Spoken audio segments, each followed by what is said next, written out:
Hello மக்களே, welcome back to my channel Love Your Hunger. இன்றைக்கி நம்ம பார்க்க போகிறது ஒரு நான்வெஜ் ரெசிபி. ஸோ நான் உங்களுக்கு காடை எப்படி செய்கிறதுன்னு சொல்லி காமிக்கிறேன். காடையில் இன்றைக்கி செமி கிரேவி பார்க்க போகிறோம். நம்ம இந்த காடை செய்கிறதுக்கு முன்னாடி வாங்கி நல்லா வாஷ் பண்ணிவிட்டு, வாஷ் பண்ணும்போதே உப்பும் மஞ்சத்தூளும் கொஞ்சம் போட்டு நீங்கள் வாஷ் பண்ணிங்க அப்படின்னா அதோட அந்த ஸ்மெல் எதுவுமே நம்மளுக்கு வராது. ஸோ க்ளீனாக இருக்கும். அந்த மாதிரி பண்ணி நீங்கள் ரெடி பண்ணி வச்சுக்கோங்க. ஆல்சோ இதுக்கான இன்க்ரீடியன்ஸும் நம்ம முன்னாடியே ரெடி பண்ணி வச்சுக்கலாம்.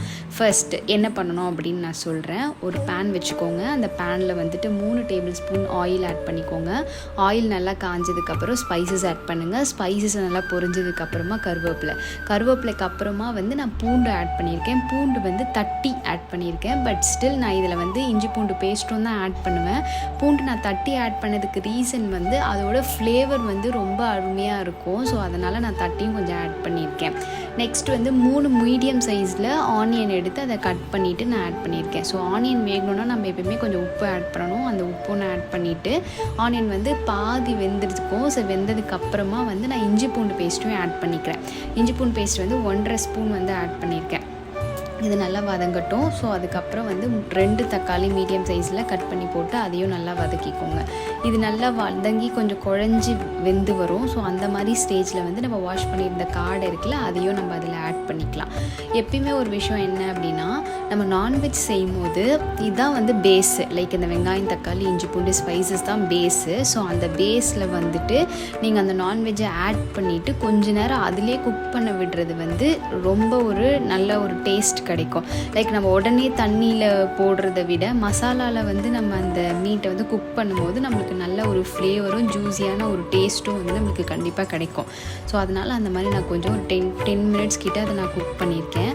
அதுக்கப்புறமா 2 ஸ்பூன் குழம்பு மிளகாத்தூள், 1.5 ஸ்பூன் வெறும் மிளகாத்தூள், 1/2 ஸ்பூன் கரம் மசாலா, கொஞ்சம் மஞ்சத்தூள் ஆட் பண்ணி எல்லாத்தையும் நல்லா கலந்து விட்டுட்டு கொஞ்சம் தண்ணி ஊற்றிக்கோங்க. தண்ணி உங்களுக்கு தேவையான அளவு தான். நான் எவ்வளோ ஊற்றிருக்கேன்னா, அந்த காடை முழுகிறதுக்கும் கொஞ்சம் கீழே வரைக்கும் நான் தண்ணி ஊற்றிருக்கேன்.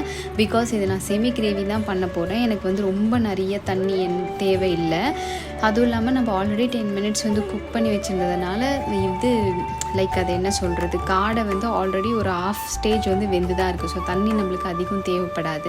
ஸோ இந்த மாதிரி நல்லா வந்ததுக்கப்புறம் கொதிச்சு வரும். இப்போ நீங்கள் லைட்டாக உப்பு காரம் எல்லாமே பார்த்துக்கலாம். இது நம்ம ட்ரையாக செய்யும் போது தான் உப்பு கொஞ்சம் கம்மியாக போட வேண்டியிருக்கும். இது ட்ரை கிடையாது. ஸோ அதனால் செமி கிரேவின்றதுனால உப்பு இந்த ஸ்டேஜ்லேயே நீங்கள் பார்த்துக்கிட்டா கரெக்டாக இருக்கும். ஸோ என்னோடய கிரேவியில் கொஞ்சம் உப்பு காரம் கம்மியாக இருந்துச்சு. நான் அதை ஆட் பண்ணி திருப்பியும் மூடி வச்சுட்டு கொதிக்க வச்சுட்டேன். அதுக்கப்புறம் கொஞ்சம் கொத்தமல்லியும் ஆட் பண்ணிக்கிட்டேன். கொத்தமல்லி யூஸ்வலாக ஒரு டிஷ் பண்ணி முடிச்சதுக்கப்புறம் நம்ம ஆட் பண்ணுவோம். பட் கொதிக்கும் போதே நீங்கள் கொத்தமல்லி ஆகட்டும் இல்லை புதினா ஆகட்டும் எதாக இருந்தாலும் நீங்கள் ஆட் பண்ணிங்க அப்படின்னா அது ஒரு தனி ஒரு ஸ்மெல் கிடைக்கும். அந்த குக் பண்ணுற அந்த இதுக்கு லைக் அந்த நான்வெஜ்ஜாக இருக்கட்டும் இல்லை வெஜ்ஜாக இருக்கட்டும், எதுலேயுமே நீங்கள் அதை தாளிக்கும் போதோ இல்லை கொதிக்கும் போதோ போடும்போது அதோட வாசனை ரொம்பவே நல்லாயிருக்கும். ஸோ இந்த ஸ்டேஜில் இருக்கும்போது நான் கொஞ்சம் லெமனும் அதில் ஆட் பண்ணிக்கிட்டேன்.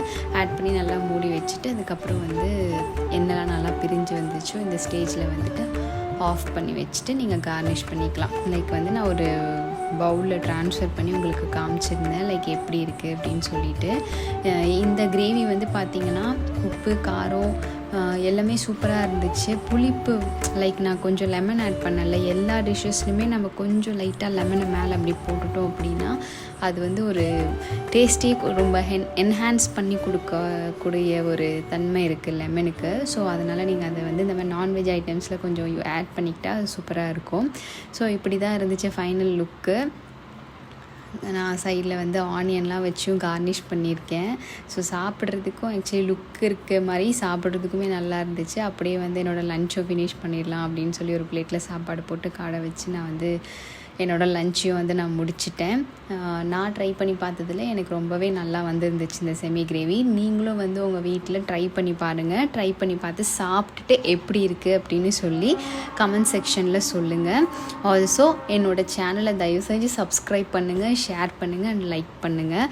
தேங்க்ஸ் ஃபார் வாட்சிங் திஸ் வீடியோ. Bye bye.